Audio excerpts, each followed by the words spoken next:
Welcome back. As promised, we're now going deep on US shipping policy and what it's trying to achieve and do. And to do this, I'd like to introduce my first guest, who's a non-resident senior fellow at the Center for Maritime Security, which is the Navy's think tank. He's an author, former shipping line operator, and he was mentored by the great founder of containerization himself, Malcolm McLean.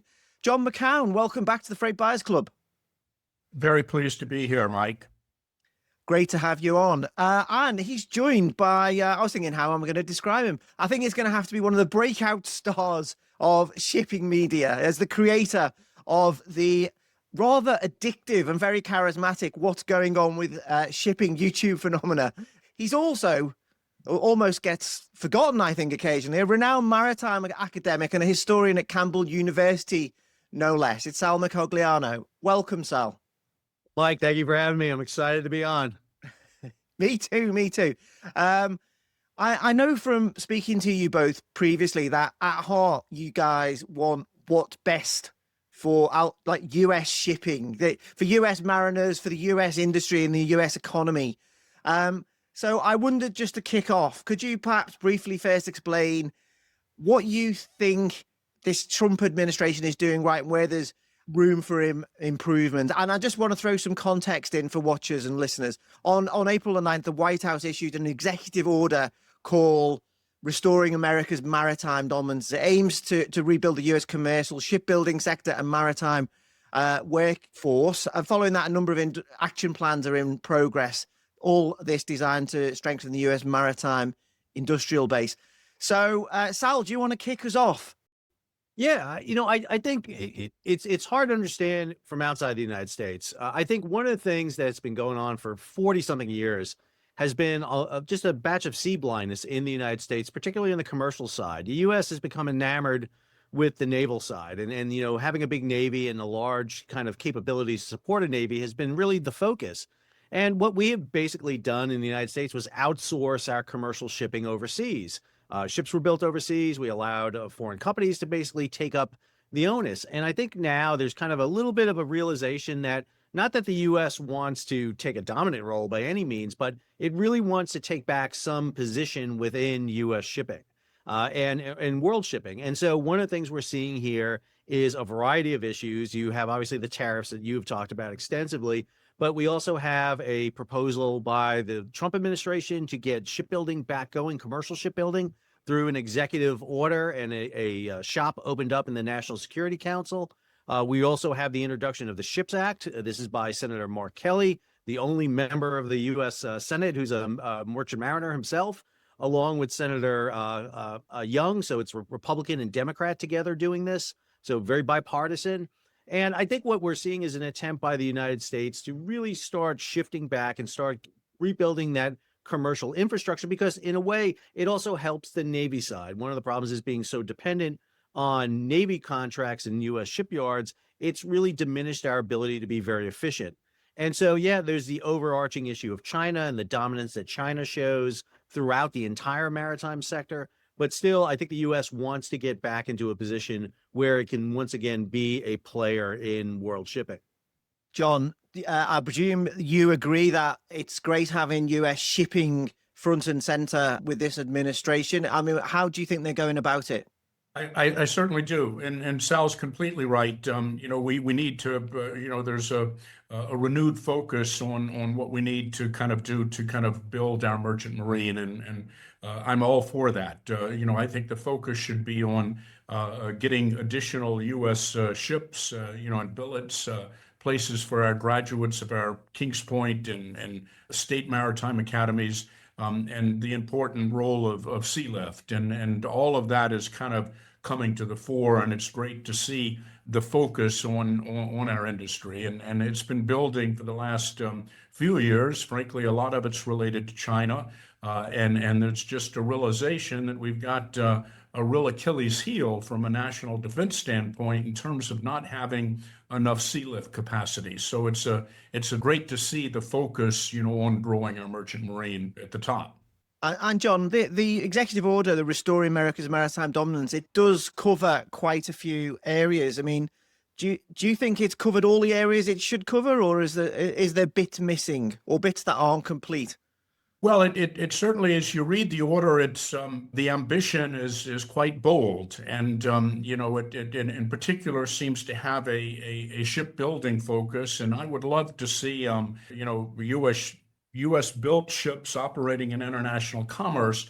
That's kind of a tall order, though. I guess my observation is China has certainly subsidized their maritime industry, and they see that duality between the naval use and the commercial use and massive government subsidy. There's a famous naval thought leader, Alfred Mahan, who really kind of defined the way things should be done, and America kind of paid attention to him up until about the 1980s, and that was around the same time we stopped paying attention to what he said, and the Chinese were starting to embrace him. But even though China is moving ahead, China isn't the only thing that has kind of changed our involvement in shipbuilding. Before China, it was Japan and it was Korea.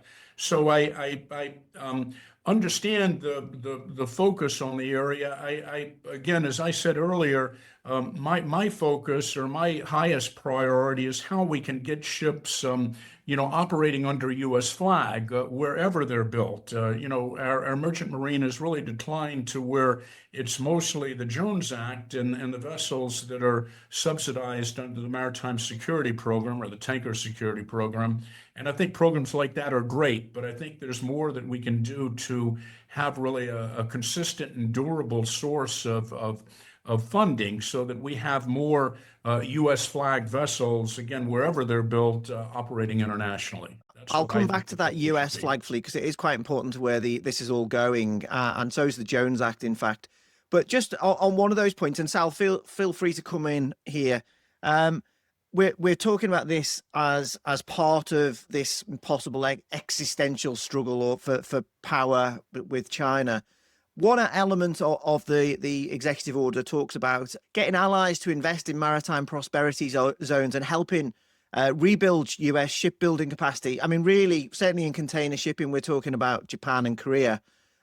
Do you think the rest of the diplomacy from this administration is really helpful in terms of getting allies on board to help with things like shipbuilding? Well, getting a bit political think, here. Well, no. I mean, to. it's obvious you're dealing with the Trump administration, and that's a polarizing administration. There's no doubt about it. And when you look at what has happened, not just in the Trump administration, but even prior administrations, Biden administration before it, you can see that there is a lot of polarity when it comes to U.S. politics. You can argue Trump all day long, and believe me, I can do it with the best of people. But one of the things he's trying to do is really bring attention to shipping in a way that it hasn't been in the United States. I can argue, whether or not it's politically right to do it, but there is no denying the fact that he has gotten attention to shipping in a way no one has done it. And I think that's part of the appeal here. Bringing in Japan, Korea, and potentially some of the European yards too. Let's talk about the fins and icebreakers. Let's talk about the Dutch and dredging, for example. I think, there's more openness here to bring in outside help than anything else. I think, we've seen that with Hanway buying into the Philly shipyard. We see it with Hyundai going into HII. We already had Austal from Australia down in Mobile, Fincantieri up in Wisconsin. So I do think that there is an element here to really embrace and bring in that kind of technology. And again, I'm seeing more arguments toward reform of laws that have been on the books for a long time than in the past. And so, you can argue with how he does it and the mechanism he does. He's not the subtlest person in the world. And maybe that's an issue. But behind the scenes, it's hard to argue that it's not being done. I mean, we're seeing a lot of action take place. You had the president of CMA CGM in the White House. I mean, Rudolph Sade is standing right there. He got to get his press conference with the president of the United States. And he's sitting there going, I'm going to invest $20 billion out of $50 billion I made last year. I'm going to reflag 20 vessels from CMA CGM into APL, his U.S. subsidiary. And he's doing that. I mean, that process is But then ongoing. President Macron did sort of almost reference that particular deal as saying something that could be withdrawn. It could be, but again, the question is, does Macron have the oversight over Sade, or Sade an entity onto his own? And I was joking at the time during the ILA strike that Sade was always looking for that press conference, and he got his press He on. certainly got it, yeah. Yeah, he certainly did. I mean, there is that foreign element. I mean, there's a realization. Let's be clear. We're not going back to the pre-World War II days where the U.S. had its fleet, the Germans, everyone had, they were national fleets. Those are gone. And what's very clear now is it's got to be more international, but there has to be an element here where the U.S. wants to have at least part of it back here in the United States. And I think that's what Trump is aiming for. Okay, thanks, Sal. Yeah, we'll come back to the fleet in a minute, as I said. Just the big news for freight buyers, ocean container shipping freight buyers is our core audience. And we've just had some big news on this. It's the proposal to fine ships built in China every time they call at a US port. I was down at TPM 25 in Long Beach. It's a massive, massive issue. People are really worried about what it means for US shippers and for the container shipping industry. And part of the reason for that is a large chunk of the global container fleet is actually Chinese built. So this is just for a bit of background. This links to a Section 301 investigation into China's targeting of the maritime, logistics and shipbuilding sectors. And down at TPM, the likes of Soren Toft, the World Shipping Council, were saying this is going to cost the industry $20 billion, right? It wasn't very clear exactly how that was broken down, but that was the ballpark figure. Now, we've now had a US trade representative revision of this plan, which, as far as I can tell, this is my best guess. Sal, you might have looked at this in more detail, or you, John. You can break it down into three elements. Starting October, Chinese-built vessels will be charged based on their net tonnage when they enter US ports at $18 per net vessel tonnage, or $120 per container, whatever's highest. And then this rises to $33 per net tonnage of the vessel, or $250 per container discharged. And then also from October, second part of this is Chinese carriers themselves must pay an additional $50 per net tonnage, regardless of where their vessels were built. And then this increases through to April 2028 to about to $140.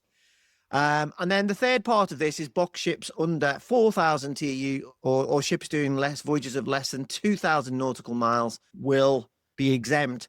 So, Sal, was that more or less right? And is this version softer than the original? Because certainly a few Chinese carriers are saying maybe not. They're not very happy. So, I did a video on this where I kind of took the USTR to task. I think they desperately need somebody on their staff who understands shipping a little bit better.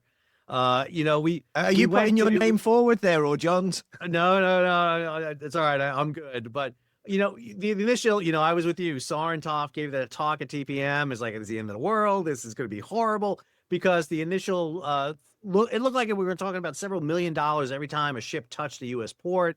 The USTR had 2 days of hearings, which we didn't get to see for some reason, because I guess we don't have the technology to broadcast this, at the time. So all we got was transcripts eventually of it. But what became very clear was, listen, there was a lot of opposition. They heard a lot of opposition. And what was interesting to me is the USTR incorporated that opposition. They sat there and said, we're going to alter it. Here's our alteration. The problem is, I don't think they figured everything out, because while you get that tonnage fee on net tonnage, whatever they mean by net tonnage, because again, net tonnage is not a clear answer to me what they mean by net tonnage, but there doesn't seem to be a maximum cap on this, which means that if you have ships of a certain tonnage, you're talking about fines well above $1 to $1.5 million. So I think we're waiting for another revision to come out here about it. I do think there's going to be a fee charged to Chinese built ships and Chinese operated ships. It's very clear that's going to happen. However, behind the scenes, what you know as well as I do is that through their vessel share agreements, a lot of these shipping firms are going to do a lot to mitigate those costs. If I'm Costco and I have service coming to the United States, I'm going to try to get my cargo on Evergreen and CMA CGM ships that are not Chinese owned, or at least not mainland Chinese owned. And more importantly, we're going to try to route our non-Chinese built ships into this trade in the service. I think it was really important that they noted that the fees aren't cumulative. You're not going to get it every time you come to a port. Toft was talking about the idea that we're going to cut port visits. So that would hurt the again, smaller secondary ports, right? That was the problem. right. It was a big fear for the smaller ports. We've got the revision now on the size of vessels under 4,000 TEUs, under so many deadweight tonnage, the short voyage provision in there. So I think we're going to go another round here. Remember, they had to come out with a recommendation on April 17th because that was a year after they started it. They had to come out with a recommendation. But that does not mean that this recommendation is the final recommendation, I would argue. And I think what we'll see is a revision to it. But I envision we will see port fees on Chinese-owned and Chinese-built ships. John, you submitted detailed feedback to the US Trade Representative. A couple of key points that you made. Fees should be clearly defined so the industry can prepare, and that the money raised should be ring-fenced to support US maritime development. Have you hit those two aims there, and are you happy with this revised version? Well, the recent revised proposal is a significant improvement. That being said, it was a very low bar. I mean, almost anything that came out would be an improvement. I did submit a 14-page recommendation, and whether a lot of people had some of the same points.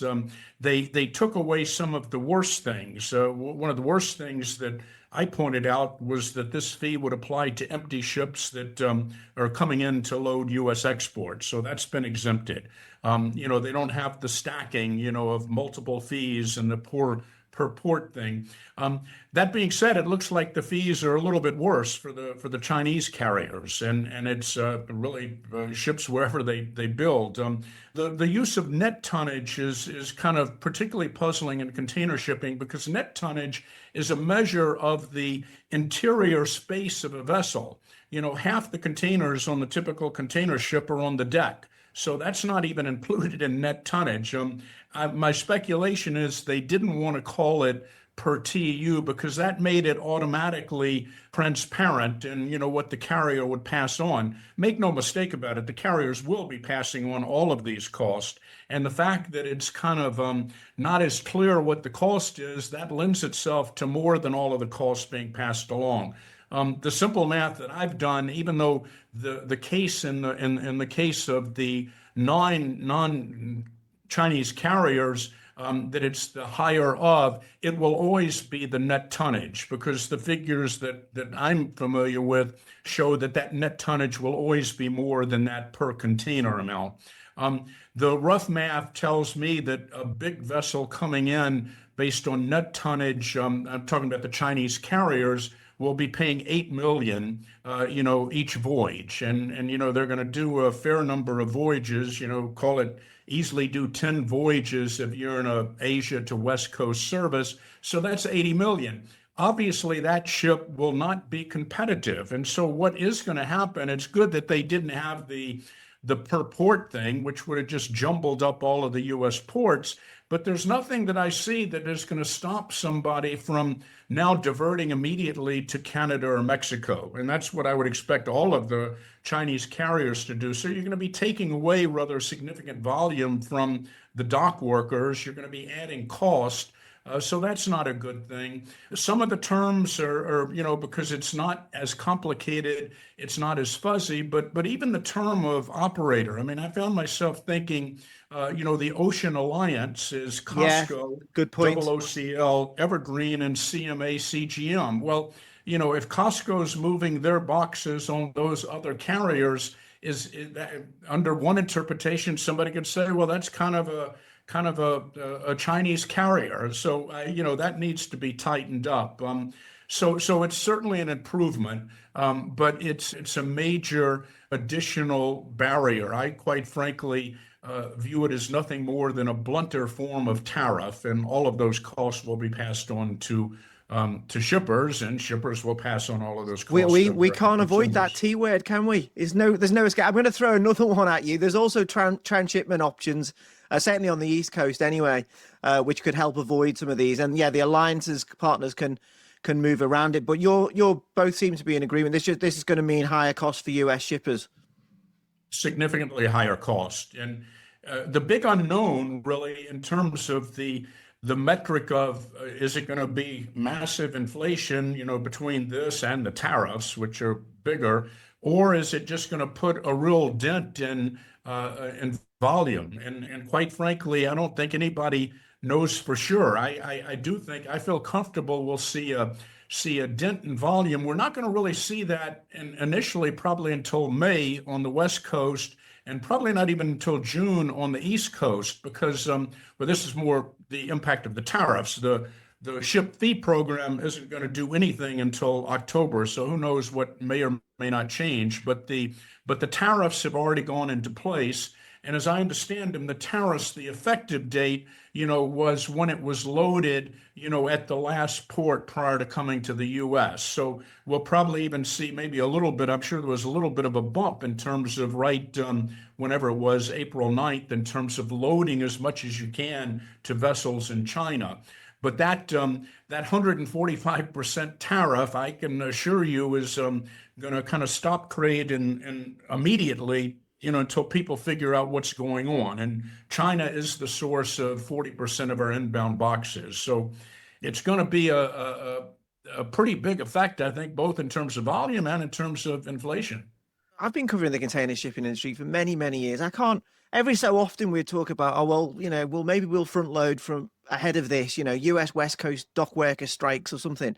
I was just, as you were talking then, in the 12 months to October coming up, we might have had ILA strikes, then ILA strikes again. Then we've had tariffs. Then we're going to have 90-day pause on tariffs, which could have, all of those things could have led to front loading. And then we're also almost talking about, could we have another bump before these port fees come in? That's a lot of front loading to get your head round. Well, that'll be interesting to see how that plays out. Okay, guys, what do you think of the various initiatives to build up US shipbuilding expertise and capacity and this seafarer pool? John, do you think they're well thought out? And in particular, I'm thinking of the various policies that are supposed to, and I'll quote section 13 of the executive order here. It says the idea is to increase the fleet of commercial vessels trading internationally under the US flag. Are we going to see some of these services maybe on the Transpac operating purely as eventually down the road as US flagged vessels? Well, I think that, again, I think the focus should be on U.S. flag. Ideally, we'd like to see some building, but you're not, in terms of saying that we're going to build a lot of ships in the U.S. that will trade internationally, that's, again, before China was a factor, Korea, and before that, Japan had kind of taken over shipbuilding, because, our comparative advantages, building a ship is labor cost and steel. Neither of those are our comparative advantage. So I fully support what we can do for shipbuilding, and certainly the Jones Act is in place. But I think in terms of getting ships internationally, I'm a big believer in supporting that, and supporting it with further programs like the tanker security program, focused on the specific ones we need. I propose that there be kind of a return of the subsidy without any constraints, and kind of focused on the container space and the LNG space, because those are the two where that delta in terms of our higher crew cost are the smallest percentage of the overall cost. So I think there's a lot to be said for programs that incentivize, kind of kickstart somebody to operate U.S. flag, and then once they're operating, maybe that doesn't need to be a permanent subsidy, particularly in the container space. I think there are clearly some sales advantages to having U.S. flag. And so I think that that's what should be pushed. In terms of the shipbuilding gets a little outside of my area, but we don't, quite frankly, we don't have a lot of capacity that's, certainly we can build it, but that's going to be kind of a long-term project. That's not something that is going to, we're going to see new ships, within any time soon from this policy. And, but, I guess we're still waiting to see the framework of, what's behind the executive order. And I embrace anything in terms of additional government funding, because I think what you really need to have is that consistent and durable source of both subsidy, which is right now about $5 million per vessel per year, will kind of equate the operating cost. And that's you go through the numbers, that's a very small price to pay for the additional utility. Again, the tanker security program was an excellent example of that. Sal, is there anything in the Jones Act that might, maybe the reform of it might help provide incentives or carrots for people to start building up the US flag fleet? Well, I think you have to look at everything right now. And one of the things that's remarkable to me, and I think John would agree, is never in our lives have we seen more attention on shipping in the United States and in reform. I mean, we had the Ocean Shipping Reform Act in 2022. We now have the Ships Act being introduced. We've got the executive order. So, I almost think there's nothing that's not on the table right now. The problem with the Jones Act has always been it's a very polarizing event. It's you're either, pro or anti, and you can't be in between. And that's basically where you sit on that spectrum. And I run the ire of both sides because I sit there and go, listen, we got to have a discussion about it. The original Jones Act, when written in 1920 by Wesley Jones, this is actually before even John and I's time, was an idea of a national maritime strategy. It included international shipping. It included shipbuilding. It included everything. And now we're just down to this coastal trade. And I think, you've got to open up the doors. For example, an LNG trade, I am all for bringing foreign-built LNG carriers in a temporary basis into the U.S. trade to move liquefied natural gas. It's going to take 5 to 7 years to build a domestic LNG carrier in the United States. Bring them in. One of the provisions you see in the executive order and in the Ships Act in particularly is the idea that you can build a ship, you can bring a ship into the registry while you're building a ship in the United States. There's those provisions to do that. I think that's a key one. We saw it in the trade rep also at the same time. I also think you're starting to see a change in how seafarers are looked at. Back in the day when you hired a U.S. flag ship, you may have to deal with 4 or 5 shipping unions on a single ship. I mean, it's bad enough to deal with one union, let alone deal with 4 or 5 of them. But you just saw a union in the United States, the ILA, get for its workers a 62% pay raise. And everyone's like, well, wait a minute, maybe unions aren't that bad. And I've been really amazed talking with the unions in the United States, how different they are than the way they have been. I think you're actually going to see more of a concurrent kind of working together relationship, which could improve for American seafarers. One of the things that they're proposing is, hey, if you work in international shipping on a U.S. ship, don't pay federal income tax. You're working internationally. That will all of a sudden raise the rates for you.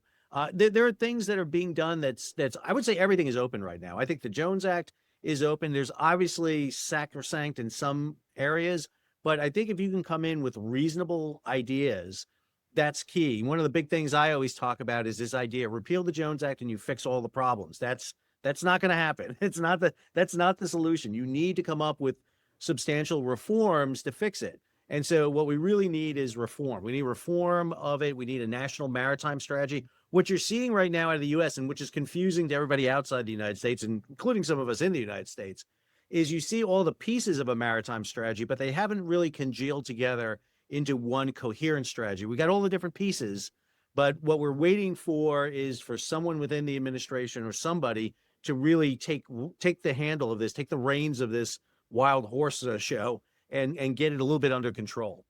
Yeah, I didn't clarify that for listeners. The Jones Act requires ships moving goods between U.S. ports to be U.S. built, U.S. owned, and U.S. operated, and it's polarizing because some people say it's a bit of a closed shop and it makes shipping too expensive and it doesn't create any incentives for getting back involved in international operations. Just on a point that you made there, Sal, you mentioned the ILA union deal. I was talking to someone who was very senior in US shipping not so long ago. I won't give it away, but he was making the point that without the, why would you go into shipping? Why would you go, if you're a US citizen, why would you go in shipping? Could you get more as a union dock worker than you would if you were captaining an LNG tanker almost, let alone a small feeder ship. So, I mean, is there incentives for you to get US mariners back on the high seas? I think we need to do a better job of that. I mean, your ILA dock worker doesn't need a college degree. I mean, it's a union job. It's a good paying union job. And, it's one of those kind of very blue collar jobs that pay extremely, extremely well. Whereas shipping, again, those multiple unions have been competing against each other. So we haven't seen really the wages for U.S. mariners increase as much as some would like. We do a terrible job in talking about what this industry even is to people. And, one of the things I do is really kind of unravel it, kind of talk about it. But there's people out there who are actively sailing. to talk about this. I think, for the first time talking to shipping unions, they have to go out and recruit people, something that a lot of unions have never done in the past. So they have to change their mindset in how they go get people. In the United States, we've got the U.S. Merchant Marine Academy, the Federal Academy. We've got 6 state maritime academies. We're producing plenty of officers and personnel to crew the vessels. We just got to make it an incentive enough for them to want to go to sea. And I also think we got to change our mindset. The 20-year, 30-year career at sea isn't for everyone. Not everyone's going to want to do that, but you can go to sea for 3-4 years, kind of like I did, and make a mark and then come ashore and be successful. And I think we need to kind of change that, the mindset of how it is. Plus, there's new technology out there. We're putting, a satellite on everything so you can get, internet connections. You're not disconnected the way you were in the past. There's better leave. There's better health benefits. There's better everything for it. So I do think you can promote mariners better. It tends to be such a disjointed, out of sight industry that most people don't even know it's a choice.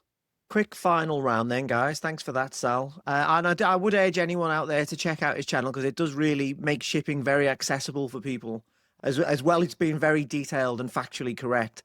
So 2 things just to finish off. What do you both think about the US rejecting recent IMO emissions rules and not even showing up at the vote in the IMO? And if anyone's listening, they want a full explainer on those rules, I've done one on YouTube. And then a second point, the Federal Maritime Commission is investigating whether to ban vessels from US ports if they're linked to unfair practices at major global choke points, commented due by May 13th. So what are your thoughts? Sal, do you want to go first? Yeah, well, number one, I think we need to be on the IMO. I mean, we need representation there. I think one of the big problems is we don't have a very good permanent presence on the IMO, and I think that's a detractor for the United States. We need that permanent presence. I do think that, and part of the IMO issues has been, the IMO has been pushing emissions on shipping for quite a while now. And I don't think everybody realizes the impact that's having on shipping in many ways. And, some of the provisions could potentially make ships being built today obsolete within 10, 15 years, meaning you're going to have to pay more for new ships. And so, I'm all for making everything cleaner and greener. I understand that. I understand that ships emit a lot of pollution based on their size, but per pound, they are the most efficient means we have to move cargo on the planet. And so I think we need a more realistic, but the way to be more realistic is not to not participate. It is to participate, but we need a better job of being able to talk about that. I think the IMO's reductions have been escalating, going from a 50% reduction by 2050 to almost 100% by 2050. I think that's, we're talking about the largest objects ever made by human beings becoming carbon neutral. And I have the solution to that, Mike. It's called a sailboat. But the problem is you can't make a 24,000 TEU sailboat. It just doesn't work really well. And then, I'll let John talk about the Federal Maritime Commission, because I think the Federal Maritime Commission is playing a bigger role in the United States than ever before. I think you really see them stepping up in a way. And this new hearing on choke points is a really interesting one. Yeah, so for anyone listening, Federal Maritime Commission, its powers were massively expanded under the Biden administration. This is the Ocean Shipping Reform Act that Sal mentioned earlier. John, your thoughts on the FMC's role? I was actually wondering if it might have some of its powers stripped as part of DOGE, but that doesn't seem to be the case. Yeah, well, first on the IMO, I agree totally with Sal. I think we need to be at the table. This is going to happen whether we're involved or not, but it's important, I think, on that and almost everything for us to be at the table and play a leading role. On the FMC investigation, I think it's worth. I mean, we're keenly aware of the impact the Red Sea had on container shipping rates. Perhaps more could have been done to stop that. I'm just not sure where it, and I think some of the places they've mentioned, we're well aware that those are choke points. I'm not sure if by defining that this is a problem, I'm a little puzzled in terms of what the end point is. And I guess an overriding concern I have is, and this is with the tariffs and the USTR, and I guess even with this, there are a lot of things we're doing that seem to have a, in the end, just kind of a anti-trade view. There's almost kind of a view that the trade isn't good, and I certainly disagree with that. I think that the U.S. has benefited immensely by trade. The world has benefited by trade, but I will be following with interest what the FMC does. I would hope that the Panama Canal, for instance, I've been puzzled by the action of the U.S. government related to that, and that clearly is a choke point. I mean, I guess somebody could say, well, somebody could do something within the Panama Canal. But does that translate into we're telling Panama they have to give us the canal? I don't know. It's very unclear, isn't it? I'll just throw something out there. I mean, there was major global choke point when there was docking issues, the strikes on the US West Coast. Well, it wasn't even strikes, it was a slowdown. I mean, would that be, could you invest a self-investigation? I mean, maybe there's going to be all sorts of congestion issues at European ports because so much capacity is being diverted to Europe and not to the US as a result of tariffs. I mean, that's going to be a choke point. Only that, but if you go back to COVID, the biggest choke point, in my view, that really was kind of a key catalyst for what happened was the 110 ships off the coast of Southern California, and however that happened, that spread throughout the world. And if you look at the rates, ironically, the rates that I think that are most important, the CTS, Container Trade Statistics, Asia to Europe went up twice as much as Asia to North America. So it's kind of, you almost kind of say, wow, America got a cold and Europe got pneumonia. I mean, people were really unhappy with detention and demurrage fees during that COVID period as well. Sal, sorry, you come on in. No, I just want to add, the choke point one is really interesting again, because I was just sitting in a meeting where I'm listening to a government official tell me that, we didn't experience a real big inflation hit because of the diversion around the Red Sea. And I'm like, well, wait a minute. What do you mean? It's like rates are up and we're having a definite impact. It's like, it may not be in your face like you think it is, but it's having an impact. And, I go to this idea of the FMC report on choke points and Trump on tariffs. And even in the Panama example, if you listen to how Trump is talking about Panama now you listen to Secretary Rubio and everything, it's U.S. and Panama together trying to fight against Chinese influence. And it's interesting how he changes that song. It goes, it's Panama and China versus the U.S. Now it's the U.S. and Panama versus China. And I think that's part of his thing. It's like not going to the IMO. If the U.S. went to the IMO and debated about climate change, that's no story. But when the U.S. doesn't go to the IMO, that's a story. And then all of a sudden, now you can go. And I don't agree with this strategy at all, but this seems to be what's happening. And maybe with the FMC raising this issue with choke points is a really interesting one because, as you well know, Mike, we've seen this repeatedly, as John just said, from Ever Given in the Suez to the diversion around the Houthis, to a potential South China Sea issue, what we're seeing in the Baltic and the Black Sea, the Panama Canal with the low water levels. I mean, it's just really cognizant of the impact that choke points are having. And so maybe this is an effort to level that kind of attention on these issues and really make people more aware. I mean, we had a very visible example of that with the Dolly taking out the Francis Scott Key Bridge in Baltimore and shutting down 2 to 3% of U.S. import exports in a U.S. port, which isn't a major U.S. port. It's like a second tier port, Baltimore. Sorry, Baltimore. But it's just, it's not one of the big ones. But again, I think that's where we're at right now is in seeing how this plays out. Yeah, I mean, that's interesting that Baltimore and the Ever Given being very good examples of where shipping actually caused the choke point, whereas all the rest were pretty much caused by factors beyond the control of shipping. Anyway, thanks so much today, guys. John McCown, non-resident senior fellow at the Center for Maritime Security, and Sal Mercogliano, host and creator of What's Going On with Shipping. Thanks for joining me today on the Freight Buyers Club. Thank you. Thank you. Really enjoy.